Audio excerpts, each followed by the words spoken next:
Hello students and welcome to IP Study Lecture videos. In this video, we are going to cover the chapter 7 of grade 6 mathematics and the name of the chapter is fractions. Students, first of all, let us see what are the different topics we are going to cover under this chapter. So we'll see what is a fraction, then we'll find out what are the different type of fractions, and then we'll see how fractions are represented on number lines as we do for whole numbers, and then we'll see how to convert different type of fraction in between each other. Yes, next will be how to compare two fractions, and at last we'll see operation of addition and subtraction of fractions. Students, let's start with the first topic, fraction. What is the meaning of fraction? So, fraction is a part of whole. If something is taken as a whole, let's suppose I draw a figure like this. So, this is a whole figure.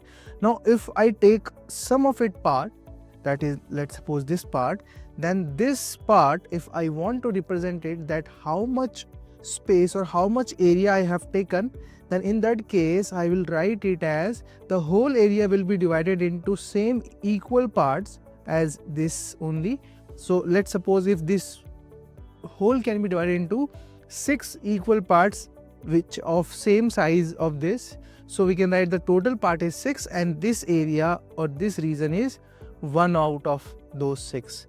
So a fraction represents what part you have taken out of the total part of a whole. Let's take one more example. Suppose there is a pizza divided into 8 slices. Now, if I took 2 slices out of it, I am taking 2 out of 8. It is the way of representing how much you have taken out of whole. So, you have taken 8 equal out of 8 equal parts, you have taken 2 equal parts. Yes, now in a fraction, both the numbers that is the numerator, the upper number is called numerator and the lower number is called denominator, and the bar that is separating these two are called bar or fraction bar. Here we have a fraction representing 1 out of 5 equal part shaded in this color. So this shaded part represent 1 part out of 5 equal part. Okay, now next is fraction as division. So if we write a fraction a over b or p over q, then we say that a is divided by b. So this is the representation of a fraction in the form of division. Yes students, now how to write fraction in words? So it is used, we have a rule. Let's suppose if you have a fraction 1 by 4, numerator is read as normal number, whereas the denominator is read as ordinal number, like this is 1/4 and hyphen separate the numerator and denominator. This is 2/9. So you have to read the 2 as normal number, that we read 2, 3, 4, 5, yes, counting numbers, and the denominator will be read as a ordinal number, like 2 over 9 will be 2/9. Okay, and if it is more than 1, if the numerator is more than 1, then we use s like 9s, but if it is 1, then we don't use s. And for if a fraction has denominator 2, then it is called 1/2, and if let's suppose there is a 4 over 2, then in that case we say 4 halves. Okay, this is 1/2 and this is 4 halves. So we use plural for half as halves, halves. Now here we have Suman has had 32 pens. She gave 9 pens to her brother. What fraction of pens did Suman brother get? So 9 pens. So how much pen is given to her brother? 9. And what was the total number? This is 32. So the fraction that Suman get is 9 over 32. We read it as 9 over 32. And when it is considered as a division, we can also read it as 9 by 32 or 9 divided by 32. Now, moving to the next topic, types of fraction. Student, fractions can be of different types, like fraction, unlike fraction, unit fraction, proper fraction, improper fraction, mixed fractions or mixed numbers. Let's look at them one by one. Yes, so like fractions are fractions where the denominator of 2 or more fractions are same, like here all the denominator is 7. Let's suppose if we take an example of 1 over 3, 2 over 3 and 7 over 4, let's suppose. Now these two are like fractions and this is unlike fractions. So unlike fractions have different denominators and in like fractions we have same denominator. Yes, unit fraction. When the numerator is 1 of any fraction, then the fraction will be considered as a unit fraction like this. 1/2, 1/4, 1/6. Okay, next is proper and improper fraction. So proper fraction is a fraction where the numerator is less than the denominator. Let's suppose 2/5. Here the numerator is less than the denominator. An improper fraction is a fraction where numerator is greater than the denominator, like 7/4. So these are the types of fraction. Next is mixed fraction. So mixed fraction is written like this, a whole number and then a fraction like this.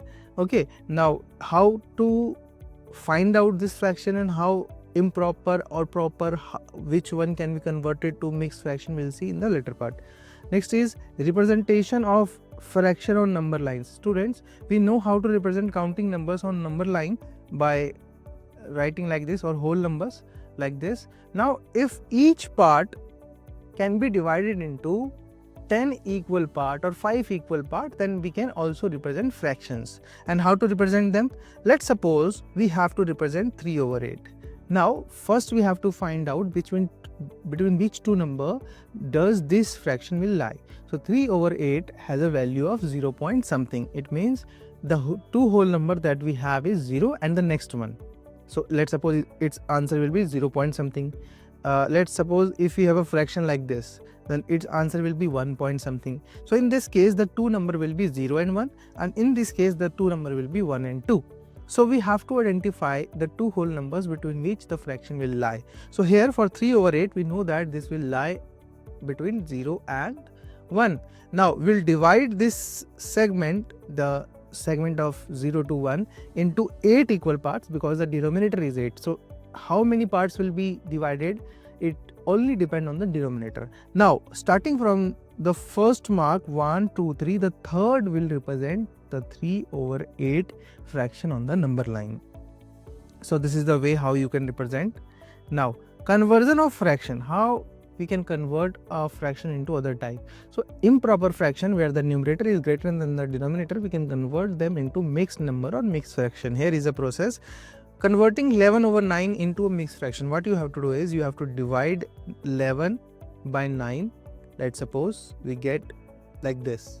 Now the quotient that you will get will be the whole number, and remainder will be the numerator of the fraction, and the divisor, that is the denominator, will remain denominator for this mixed number also. So this will be the mixed fraction for 11/9. Yes.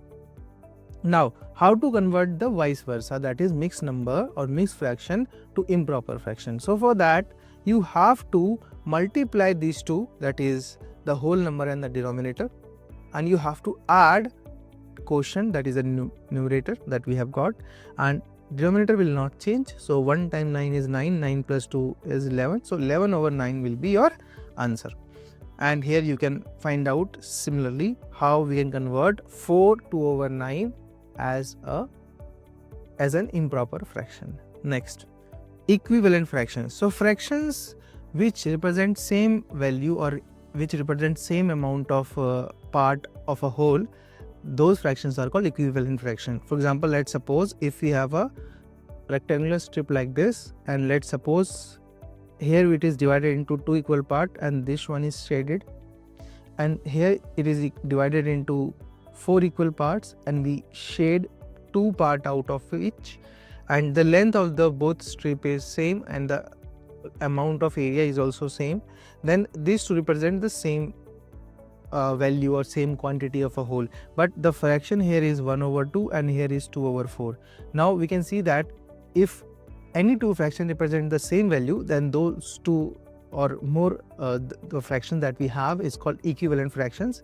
And let's see how to convert equivalent fraction or how to find equivalent fraction for a given fraction. So let's suppose 2/9 and is a fraction, and we have to find out the equivalent fractions of this fraction. Then what we can do is we can multiply the numerator and denominator by same natural number starting from 2 like this. So 4/18. Now suppose if you want to find out other equivalent fraction, then we can multiply it by 3 also. So it depends on us how much or how many fraction do we want as an equivalent fraction for the given fraction. So we have to multiply that number of times in the numerator and denominator, and we have to take the resulting fraction, which will give us the equivalent fraction of the given fraction. Okay, now there is a shortcut trick to check if two given fractions are equivalent or not. Okay, so in that case you have to just cross multiply. Let's suppose there is 2 over 4 and we have 8 over 16. You just have to cross multiply these two fractions, and if the value is same, then these two are equivalent fractions. If not, then this will not be an equivalent fraction. Next, moving to simplest form of a fraction. When there is no common factor other than 1 for the numerator and denominator of a fraction, then the fraction is called to be in its standard form or simplest form. Okay, so in order to find out that, we have to divide the numerator and denominator by the HCF of both. Whenever we have HCF as 1, then we consider it as the simplest or standard form of the fraction. So here we have to convert 12 over 26. Then in that case we have to divide it by let's suppose what is the HCF of 12 and 26, which is 2, so it will be 6 over 13. Clear?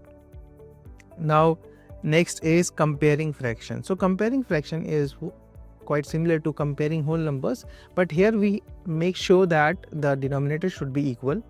So for in case of like fraction, we know that the denominator will be equal. So if denominators are equal, then in that case we have to compare numerators only, and the fractions having the greater numerator will represent the greater fraction. If they are equal, then represent the equal fraction. Now in case of unlike fraction, we have to make the denominators equal because they are not in unlike fractions, and for that we can find out the LCM of the denominator, and we will make the denominators to the LCM that we have got by multiplying numerator and denominator by the corresponding number that we have. Yes, so let's suppose if we have to compare 5 over 3, this is like, let's take unlike fraction. Yeah, here we have unlike fraction. Now we have 5 and 8 as a denominator, which is not equal. So in that case we'll find out the LCM, which is 40. Now we have to convert 40. For 5 and 8 we have to convert them into 40. Now what we have to multiply in 5 and 8 to get 40? So for 5 we have to multiply 8, and for 8 we have to multiply 5. So in that case the denominator will be multiplied like this: 7 over 8 multiply 5, 7 multiply by 5. Whatever will be multiplied in the denominator will be multiplied to the numerator also. Now this is 24 upon 40 and this is 35 upon 40. Now as we can see, 35 over 40 is greater than 24 over 40. It means 7 over 8 will be greater than 3 over 5. And here is the process that you can follow. Now arranging ascending and descending order. So it is quite similar to comparison. We have to first of all making all the denominator equal so that they can be converted into like fraction. Then we'll see the numerator part only. So depending upon the numerator part, we'll arrange them in ascending and descending order. In ascending order, we arrange them from smallest to greatest, and in descending we do the reverse process by ascending by doing the arrangement from largest to smallest or greatest to smallest. Now next is ordering of fraction, that we have already covered. Addition of fractions. Students, fractions can be added, subtracted, multiplied and divided, but in this section we'll only cover two operations on it. One is addition of fractions and second is subtraction of fractions. Now in order to add fractions, we have to convert again them into like fractions as we have done to compare them. Now the process of converting them into like fraction is quite similar that we have, and quite same I can say. It is what we have done in comparing fractions. So if we find it out, the fractions with same denominator, that is the like fraction for the given fractions, or if it is already given in the form of like fraction, then we have to write the denominator one time and we can add the numerators. Like let's suppose if these are the three fractions that we have to add, then 9 will be written one time because the denominator is same, and we'll add the numerator like this. Okay, so this is the way of adding fractions. Okay, here we have multiple examples that you can go through. Okay, in order to add mixed numbers, the whole number, it can be done in two ways. Either we convert them into improper fraction first and then we can add them, and then again we can convert them into mixed numbers like this, or we can add the whole numbers separately and fractions separately. by the process that we have learned, and we can then again write them as a mixed number. So these are the two methods that we can do to add two numbers. Now subtraction two fractions. Now next is subtraction of fractions. Students, it is same that we have done in addition. We have to check if the given fractions are like fractions or not.